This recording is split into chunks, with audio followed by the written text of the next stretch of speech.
Alasan warga Korea Selatan tolak imigran ilegal asal Indonesia dideportasi punya jasa besar. Seorang wanita asal Indonesia dapat dukungan dari netizen Korea Selatan untuk selamanya tinggal di negeri gingseng. Padahal wanita yang identitasnya dirahasiakan tersebut berstatus sebagai imigran ilegal. Jika tidak ada perubahan, ibu dua anak itu hanya punya waktu 5 hari lagi harus meninggalkan Korea Selatan. Dikutip dari Kompas.com, imigran ilegal tersebut ikut andil membuat seorang pria asal Indonesia ditangkap di Korea Selatan. Pria tersebut terindikasi punya niat jahat di negara yang terkenal akan industri K-pop tersebut. Awalnya, imigran ilegal itu diminta oleh Badan Intelijen Nasional di Korea Selatan untuk membongkar niat jahat pria Indonesia tersebut. Meski dalam kondisi sedang hamil, imigran gelap ini menjalankan perintah hingga akhirnya berhasil mendapati barang-barang berbahaya di kediaman pria tersebut.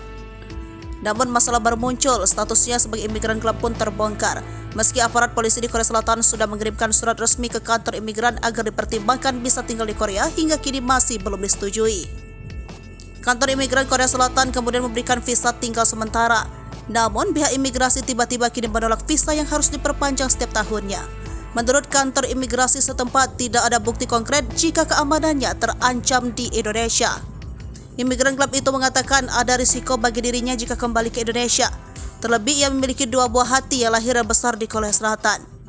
Hukum di Korea Selatan mengatakan keluarga dengan anak-anak yang dibesarkan di Korea Selatan selama lebih dari 6 tahun tidak akan dideportasi sampai anak tersebut lulus SMA. Tetapi karena sudah mendapatkan visa sementara, hal ini tidak berlaku baginya dan anak-anaknya.